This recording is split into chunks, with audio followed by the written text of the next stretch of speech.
In this review of the week's news, the infant formula scare continues. What does it mean for Canterbury? Science comes alive for the children of Christchurch, and Kapahaka attracts thousands. Kia ora, welcome to CTV News Week in Review. I'm Jared McCulloch. Well, extra precautions are still being taken at supermarkets following this week's threat to poison Fonterra's infant formula. We asked our business specialist Warren Head just what this means for Canterbury's dairy industry. Warren, thanks so much for joining me today. Let's start off by saying, what will the effect have on Fonterra with the local dairy consumption? Well, Fonterra is one of the biggest businesses we've got in the province, so anything that happens to it is pretty important. We've got two other milk producers in the area as well, Synlait Milk and Western Milk Products. So we have three of the key players in this particular infant formula market right here in our own province. And how will this react with dairy prices already falling? I think they're stabilising because what happened there to drive those prices down were supply and demand issues rather than health issues, and it appears that the Chinese, the people we're most concerned about with this scare, are back in the market. And next week's milk global auction, we're likely to see the Chinese buying still. So I think any apprehension around about whether or not they withdraw over this is probably not the case. What do you think this will do for dairy's reputation in New Zealand? Well, this is the big one. There are about four kinds of impacts you can have, and the most important is reputation, and the other one is trust in the product. And then you get down to the degree of testing we've been doing. But each of these scares, and this is the third one, I guess, if you put it that way, has lifted the protocols, the performance industry, and putting in measures into place. And quite evidently this time around, with the benefit of this pause period where the police have been investigating, the industry's put a lot of measures into place, a lot of measures. It appears that there are probably hundreds of officials and others who've been working on this off camera, if you like, for the past several months.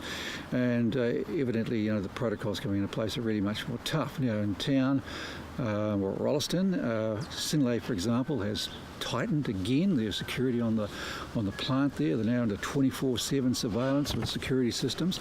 They too have begun testing product backwards, in other words, back down the supply chain, coming off the farm. Fonterra's been doing exactly the same thing. Far back as testing milk coming in tankers to the plants before it gets anywhere near production. So, there's a lot in place already. Let's think about dairy prices as well in Canterbury. What will it do for them? Dairy prices in this particular area, it's an ingredient as such. So these auctions are partly bulk commodities, whole milk products, wholesale milk products, and then the ingredient prices where the premium added value is paid. It seems to me that there's still people ready to do business. Only last week in the mayor's office in town, there was a new business relationship with a Chinese customer inked in this very market. So that was quite interesting, having occurred prior to this becoming public, but clearly during the period when Chinese officials already knew that we had a concern in this regard. Well, given that Canterbury's GDP has increased by 30% in 9 years, largely on the terms of construction and dairy, what do you think will be the long-term implications for the Fonterra scare and on Canterbury's economy? Well, I think the Prime Minister put it pretty aptly this morning when he said, I guess if anybody knew that I have been going to meetings where I look around the room and see 50 to 60 people sitting there, I know there's all the people behind them again, all the concern that's caused so much cost already, they'd be utterly ashamed of themselves to think that one person, however mad they are, and presumably you've got to be pretty mad to take an insane step like this to threaten a country's system, would be overwhelmed by the response. So the end result will be that we'll have probably the safest regime on earth I can think of for any product. Possibly you'd have to look at the NASA space program and what the guys eat in space to find anything that's more vetted and secure. And, folks, if they go into the supermarkets, they'll find that they want to buy this product, they're going to have to ask for it. You won't be able to walk up to it, and there are some health measures they can take there as well. And Warren, do you think that people should take this scare seriously? Yeah, they should. The Ministry of Health has been saying things today about this. Of course, they have to take it seriously. Every mother, of course, must put their child first, and food safety security is important to the utmost degree in this respect. So first thing to do is look at the package. And if the package has been tampered, notify the supermarket operator. There are helplines too online to the ministry. There's good videos to watch so they can see the steps that have been taken to make sure the product is secure. And there's also a number, if anybody does know anything about who's responsible for this, pick up the phone and call the police number. And I think that people should start seriously thinking about, if they know anybody in that category, tell somebody. Well, it's that time of year when Canterbury students are given worldly responsibility. Marcus Gibbs has more. It's an intergovernmental organisation with roots spanning 70 years, but here in Canterbury this United Nations debate is more of a practical lesson for students than a way to prevent another world war. It's really good for them, and they just start to understand why negotiation takes so long, and maybe why the UN takes such a long period of time to maybe pass resolutions and to make actions to, say, stop wars and other atrocities. More than 200 secondary school students from around Canterbury have come together for the global discussion, forming a UN General Assembly. During the event, each student represents a different country, state or non-governmental organisation.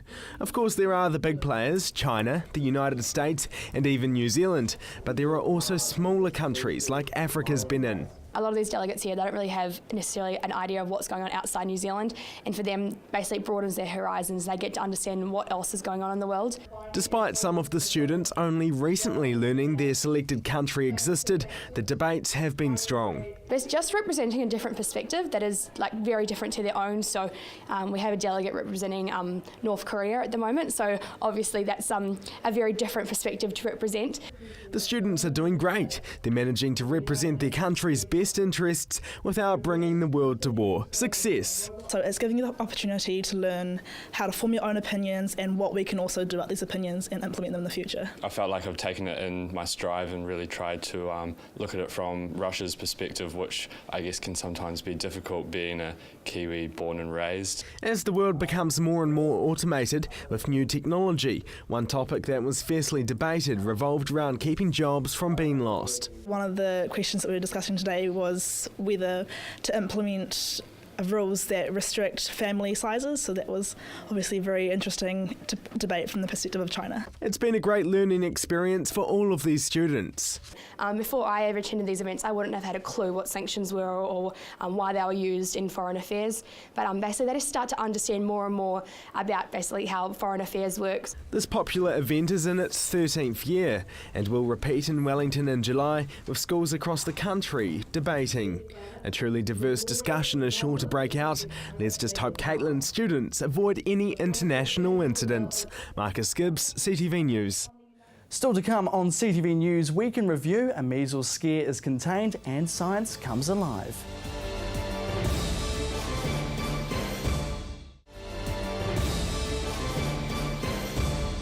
Welcome back. Well, there was a case of measles notified this week in Christchurch, but thankfully it wasn't the more serious strain.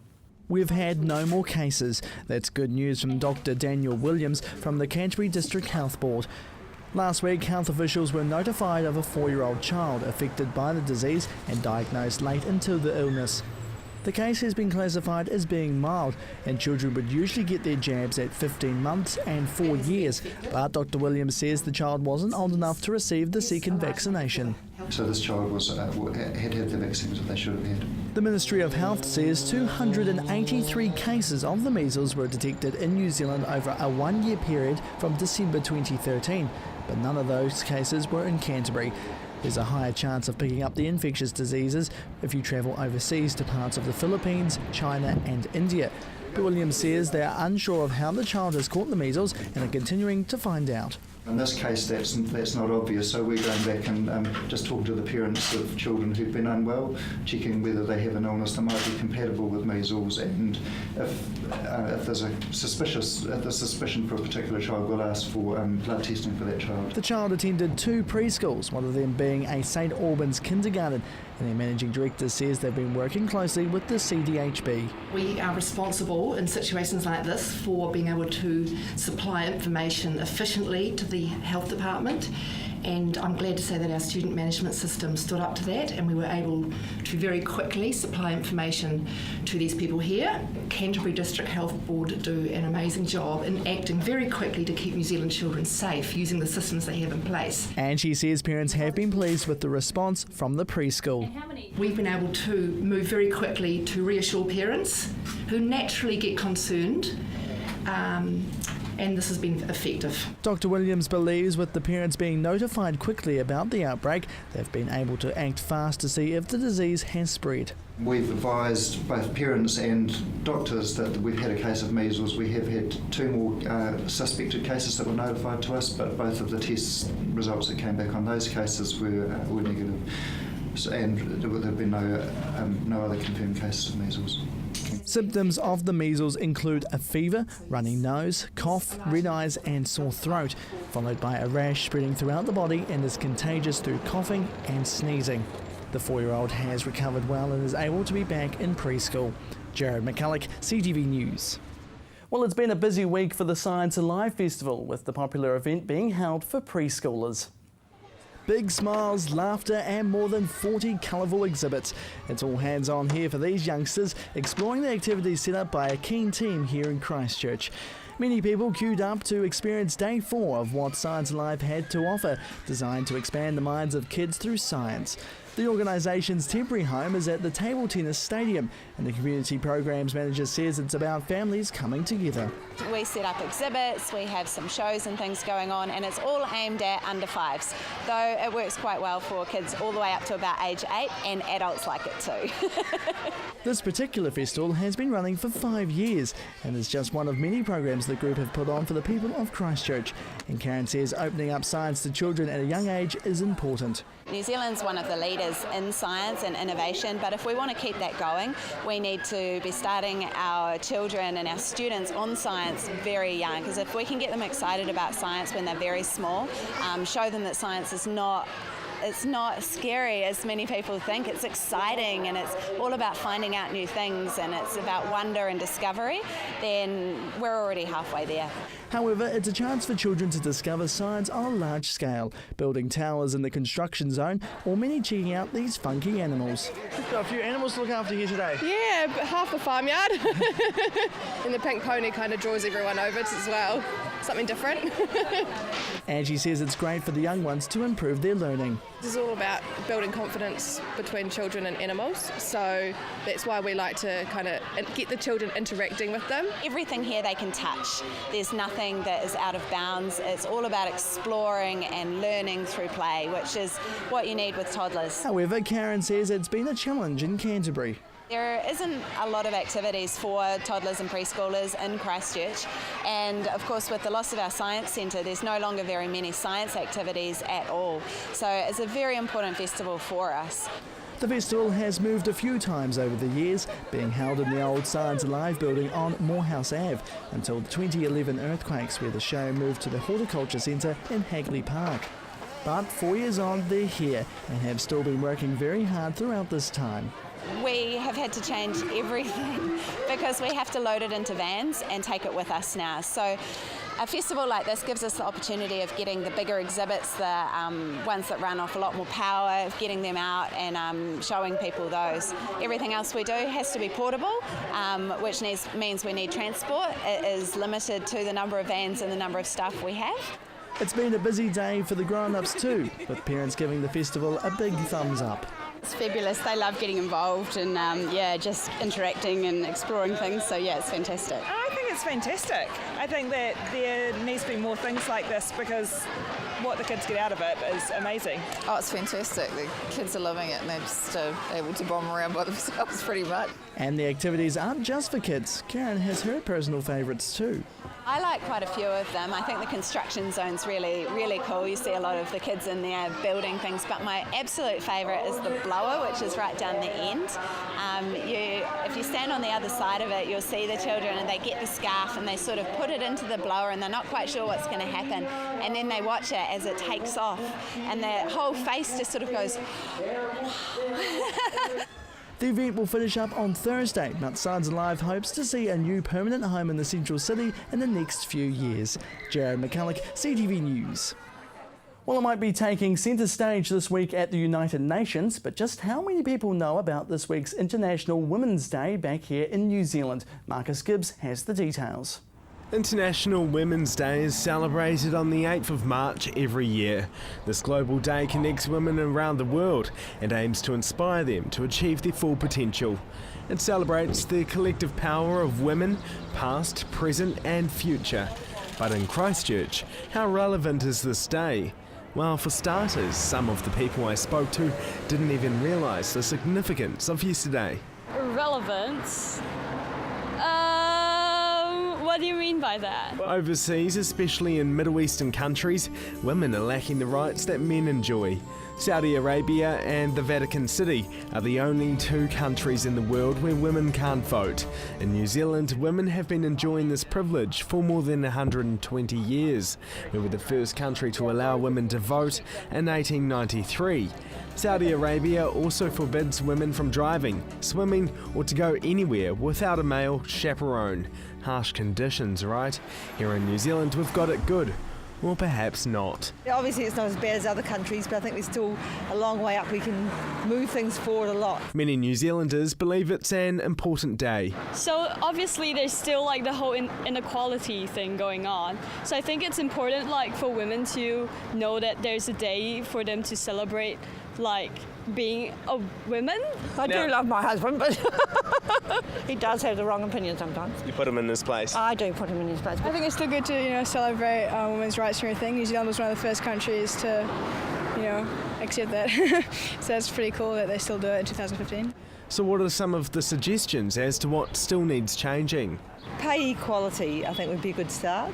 I think also better support for women in terms of better daycare subsidies so women can go back to work more easily. In terms of the world, I don't think we're making enough money as men.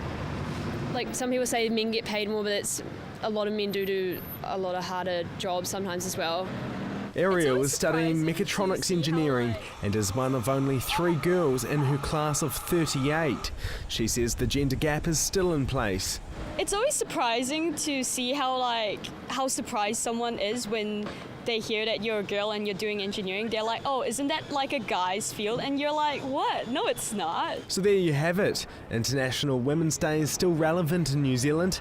Granted, it was mostly all women who spoke on the topic, except for 1 or 2 males. Yesterday I was so hungover, I don't have a clue. There's a slight gender gap out there, but I mean it's closing, so which is a good thing.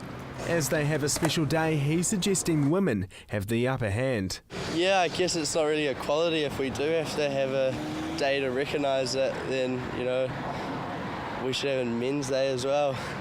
Whereas this lady is completely against the idea of International Women's Day altogether. No relevance whatsoever, because I don't think a Women's Day makes a difference to the political situation. So how did you celebrate International Women's Day? Marcus Gibbs, CTV News. Well, still to come, Team Matatini hits Hagley Park.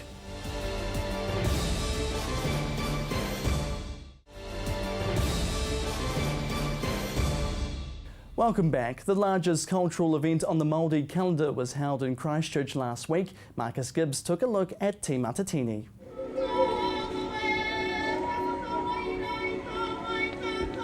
Taking kapa haka to an Australasian level. Today marked the first day of performances by top kapa haka teams from New Zealand and Australia. Oh, it's awesome, bro. Been waiting for bloody years for this. 45 teams have been selected from 13 regional festivals. Now it's their turn to take the centre stage for the Team Matatini National Kapa Haka Festival. Over the next 4 days they're going to compete very, very hard to find out who is the best of the best for the next 2 years. This week more than 30,000 people will turn out to watch the performers in action. This is the elite of Kapa Haka performance.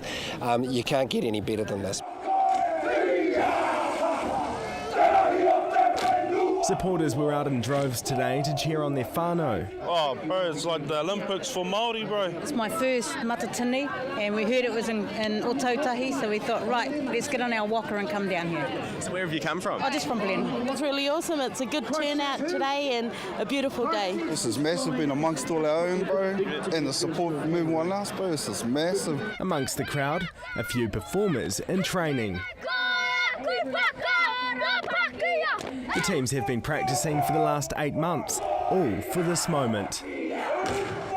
And they're impressing the crowd. It's really important to bring back our Māori culture, especially here in Ngaitahu as well. It's pretty important to keep this sort of thing going. It reunites a lot of people too. People get to meet new whānau that they've never met before, so it's awesome day. It's just about celebrating it, eh, bro? Yeah, I reckon it's alive and well. This kapa haka inspiring future generations. I think everyone's sort of losing it, especially in the South Island and Christchurch, so I think that's why it's pretty cool it's happening here. They can maintain their cultural identity and also maintain their customs and traditions that we do. This is the first one I've been to, so it's quite exciting. I was been excited for it the last week. The performances are a powerful watch, capturing the attention of the thousands of spectators, including some people who are new to the Māori culture. I love the musicality of it, but I also love the visual, all of the different movements and things that they're doing. Yvonne is taking night classes to learn Te Reo Māori. Matatini is right up her alley. Broadened my horizons a little bit. I live here in Aotearoa, so it's important, I think, to learn a little bit of our biculturalism. The festival runs until Sunday, and thousands of Cantabrians are expected to turn out to watch, celebrating the Māori culture as one. Marcus Gibbs, CTV News. Well, if you think you've noticed more luxury cars on the road, you could be right. The rebuild and insurance money continues to do wonders for the luxury car industry. It's been a long wait for Tracy, here to pick up his new car. But what makes this visit different is his latest purchase here being unveiled at Jeff Gray BMW in Christchurch. It's the first BMW i8 to be sold in New Zealand, right here in Christchurch, and Tracy Goff is blown away. It's surreal. I'm a very lucky bunny. I think I'm very lucky. He's been a big fan of cars for years, taking to the garage to put together his own. When I was 19, I built myself my own car. You're lucky because when you build it, you just had to get a warrant. So if it worked, then it was all right. You didn't have to get it certified. It was wonderful. So here's a bit about the car. It's a hybrid vehicle sharing two engines, one electric and the other running on petrol, and can go from 0 to 100 kilometres an hour in just 4.4 seconds. It also has a top speed of 250 kilometres an hour. But this isn't his only car. Goff recently bought a BMW i3 worth $90,000. And a BMW spokesperson says sales of new cars are continuing to increase. We experienced a record year last year, certainly from the global financial crisis in 2007, 8, 9, those years it was a real bottoming out. But certainly year over year we've been having record years. It's even impressed the team on popular British television show Top Gear, awarding their vehicle Car of the Year for 2014. If Jeremy and those guys like it, then absolutely, yeah. He says they've sold over 2,000 BMWs last year, and they're not the only car dealership in the same seat. The managing director from Cropram Motor Group told media outlets Maserati sales had nearly doubled since 2008.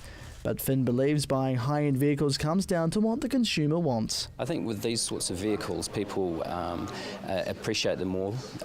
Certainly they're up around, for example, this car is $278,000, so it is an expensive model. But I think certainly over time people appreciate the finer things. As you've seen today, it is a real sort of work of art, and more and more people will be tending to buy them.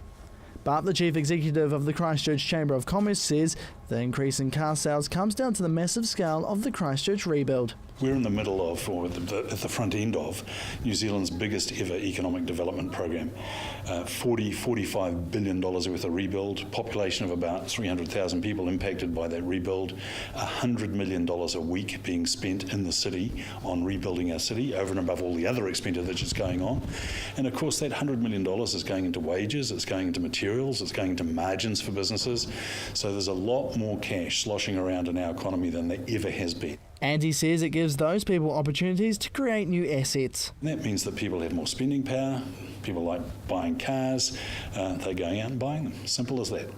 but he says he is concerned about the future of spending in Christchurch once the rebuild is complete. You have to say that the economic activity, we had something like over 6% growth in our economy last year.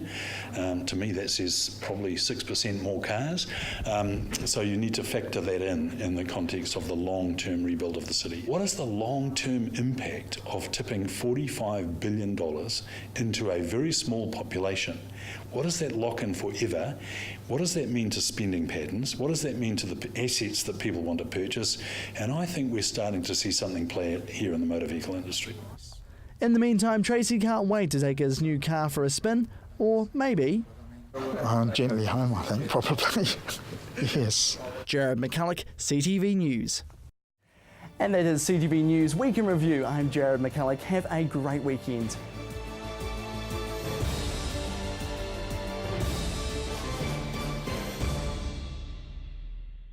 Supporting local content so you can see more of New Zealand on air.